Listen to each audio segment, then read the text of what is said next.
right now in practice, I'm seeing patients about, 15, 16 hours a week total spread over 3 days. The month before I started with you guys, it was around like, just barely hit 10,000. But now we've been hitting like up to 15, 16 and continuing to grow. So I've been an owner for my clinic here for 8 years. And yeah, like, when I first started, I didn't have a lot of guidance. I was really like kind of thrown into a shared space agreement and big learning curve. But I also acknowledge that things that I learned along the way, um, you can't stop learning new things, and things that worked Yeah. 10 years ago aren't necessarily going to be useful Mm. now as things Yeah. change, as the market changes. Yeah. So my approach to practice and like, getting started with you guys with Chiro Jump is like a willingness to grow, learn new Mm. things, and that's kind of the Yeah. approach I take with everything. Yeah. What were some of the struggles that you had that like even got you on the phone interested about like, hey, what do you guys even do? Like, what were some of the things that you were walking through in practice at the time? I think the main thing, like the big eye opener, was that like previous years, like even if I was using the same systems, like the amount of new Hmm. patients I was getting was actually a decent amount to keep things Mm. pretty consistent. But Right. when Right. things shifted and changed within the previous 6 months to a year before I started with you guys, like it was like, okay, there's not as much in the pipeline. So even if I improved my processes, there's not as much opportunity to scale those Yeah. improvements. So that was the biggest pain point where I was like, I don't want to do some of these other methods of getting new patients. I just don't have the capacity or the time to Mm. do that. So like starting with you guys, the main thing was to put something on autopilot where we have a system in place where we're just seeing those people on the Yeah. schedule. And then any improvements that are made from my internal systems can be directly applied, and actually we can see the results sooner versus Yeah. Yeah. wondering what works. That's awesome. That's amazing. What were like the new patient numbers like beforehand? Like there's 1 month, like this wasn't the average, but there's 1 month in February of earlier this year where I had two new patients the whole month. And I was like, okay, this is not sustainable. Like it was Wow. hard now in Yeah. January and March, but like I had follow-up patients, or like kind of the maintenance people that were still keeping my practice somewhat Mm. reasonable. But I was like, if this continues to happen, I can't just wait for, oh, Right. it'll Right. finish, like without doing anything different. Like I couldn't expect it to just change. Yeah. Yeah. So that was kind of the thing. How were you feeling as you started to realize like, wait, like I probably need to shift something up in order for change to happen? Well, I think I was getting discouraged because I was like, people tend to see, like, say, "Oh, I've been in practice for this long. It shouldn't be this way at this point in my career." Right. Right. So maybe if I had that in the first couple of years, like, there might have been months like Mm. that, but that obviously would have been challenging. But it would have been like, oh, Right. like this is just due to like inexperience. Now it's like, Yeah. It's like you're what's expecting it. yeah, also because I had a student on board and I was responsible for like teaching her the way things were going to be in practice and Mm. improving. So, Right. not having as much of the opportunity to actually, oh, like we don't have new patients this week. Yeah. How's that a good learning environment for her too? Mm. It's kind of like balancing the family responsibilities. The responsibilities is like an educator to raise her up as a new Cairo. The responsibilities is like, hey, I need to have something that's growing, not receding. What was the impact of like all these the inconsistency in numbers on your family and kind of at home? What were things like there? It was definitely impacted things like, my partner, she's never like expecting me to be like, she has a decent job too, like, but Mm. in terms of like me, since my income wasn't as consistent as like someone with a steady paycheck, like I Yeah. put a lot of value in like being able to, Right. actually, the trade-off for being a business owner and having these additional stressors that employees don't need to worry about is the potential for more Right. income or scalability. So the fact that that wasn't happening at that time kind of made me Yeah. Yeah. feel my worth as or like as a Mm. business owner a little bit. It was diminished a bit, I guess. So yeah, it was tough for a little bit there. Yeah. No, that's super real. So you felt like you weren't being the provider that you were able to be. And so you were kind of giving up the freedom and still not even reaping the rewards of that trade-off. Yeah, I think I originally got an email just reaching out about one of your free kind of added bonus programs. So it was the referral, or it was the what was it, the review. Hmm. So that was also something that it was relevant to what I had in mind too. Is like how do we get more reviews? I think like we only had a few reviews over the last Yeah. 7 months. And I was like, okay, like this, I obviously knew that that would be helpful. And I take a look at the other businesses around me, and they probably have more.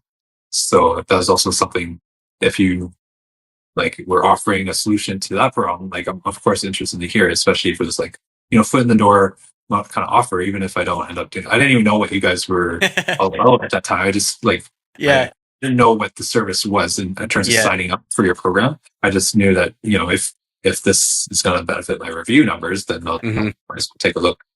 Well, I think like the first meeting with you, like where we were just talking about the review program, but then you asked a few key questions like on the other areas of practice too. Mm. So I felt like you were really understanding like where my practice was at and trying to find a way Yeah. like to see if there was an opportunity based on what you know about your service for Hmm. me. And at that point, I had no idea what you actually did on top of the review. So, but I mean, I appreciated that there was that bit of a Yeah. process. I kind of see it like, I see that you're applying similar framework to what you're teaching us to do with Mm. patients too. It's just, obviously a different context, Yeah. but I kind of think back to them like, well, like I felt like you were really connecting with me and my business. So if that works for me, right? I don't like, Yeah. I get a lot Yeah. of marketing emails. I get a lot of like cold call kind of emails Yeah. pitching similar things, but Yeah.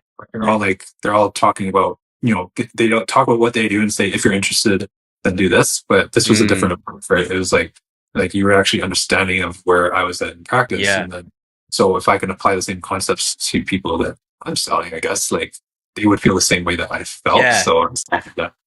Let's go. I love that. I love that. What were some of the doubts and the fears that you had about saying yes? Like, okay, let's try it. Like, let's run with this. Let's try out the first 16 weeks. Well, the uncertainty of like not seeing, like you don't know how the results are going to take place until you do it. So you Mm. got to take a bit of a risk there and like kind of trust, I guess, that this person knows what they're doing. But yeah, of course, like, you don't want to invest in something that's going to like become an expense, right? Right. That's any business owner. We're not like, there's plenty of opportunity to do that, right? Like, you can just give your money everywhere. Finding expenses is really easy. Yeah. uh, I think like when you asked like, is this in the right time? And it actually was like perfect time. Like I was mm. already contemplating, I was already trying to run my own ads that were like not really that necessarily successful, but it was just wouldn't know what to do to make it better. Mm. Right. So I was already thinking about all these things that I wanted to do. Just I didn't have a game plan to really do it. Yeah. Okay. So it just felt like it is the right time. Like you're exploring things. And then walk me through like, where are you at now? What's like the story been since we started working together now? And I know things are going to continuously just be growing and growing and growing, but like, where are we at currently? Right now, like pretty much like where there's a 2 week wait for new patients, which isn't like great for someone that needs something sooner, but at the same time, like aside from maybe a couple weeks after like my vacation where we actually asked to pause ads, Yeah. but it took a couple weeks to get things going again. But since then, like the pipeline's been full, like I don't have to stress out about those external Mm. factors. I've been able to work on what I'm Yeah. doing in the office and Yeah. just continually improve. And Yeah. the more people we end up seeing like in that initial process and applying the sales training, like Mm. there's going to be just further and further improvements. Yeah. So right now, like my priority is actually to add another practitioner to plug into the same system. Yeah. So that's going to be the focus in the next few weeks for sure.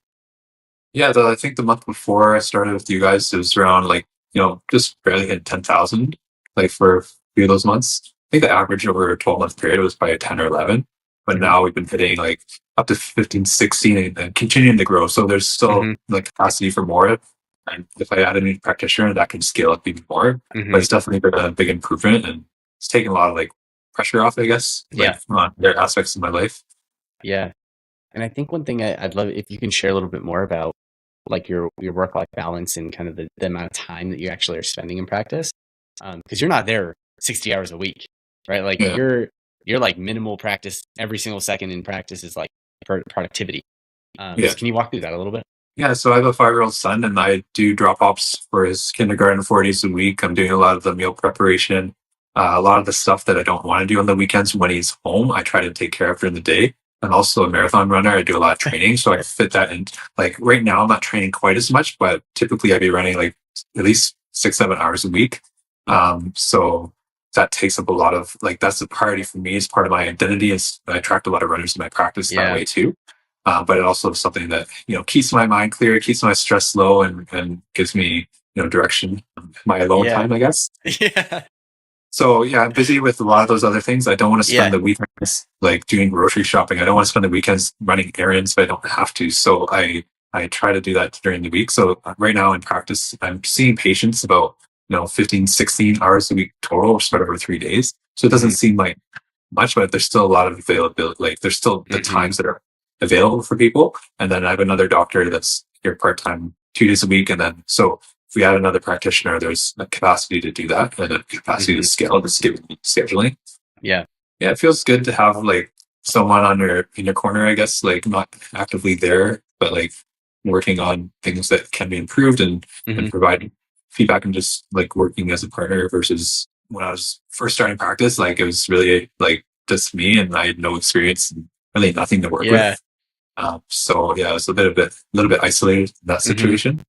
So Yeah. it definitely feels good to have someone in your corner that knows things about certain things that you don't know and you don't necessarily want to take the time to be an expert in. Hmm.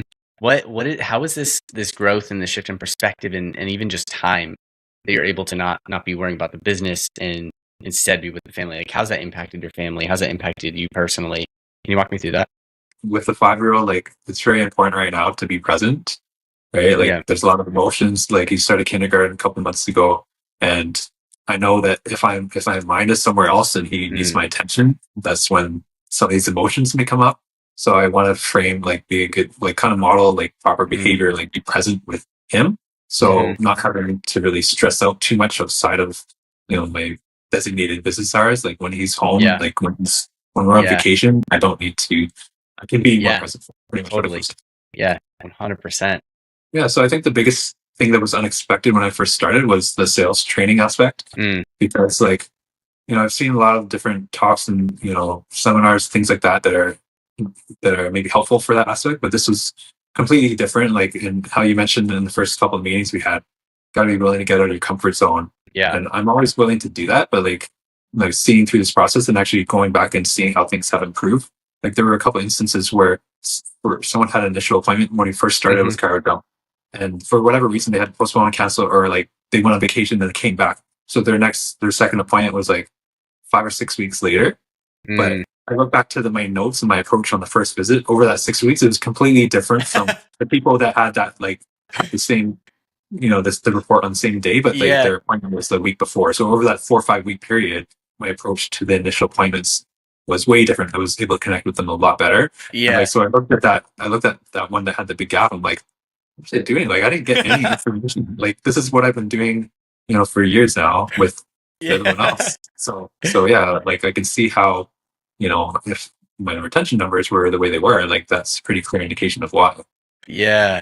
And like, to be super specific, it was like patients weren't fully bought into like their treatment and their plan, right? I wasn't really connecting with their goals. Like, so it's like, okay, why, if I don't even know what their true goals are with like a deeper, like emotional connection to them, they're not Yeah. gonna they're gonna say something, but they might say they're bought in, but they're not. Right. And then you notice that on the back end of like looking back at all the data and like your retention after your treatment plans. Yeah. Yeah. That's so Yeah. good. Yeah. I think that was the biggest one. Yeah. Thank you for sharing. Really, the last thing that I have for you is like, what would you tell somebody who's watching this right now and is like, hey, do I take the next step? Do I, what do I do? Like, what could you share with them who's kind of unsure?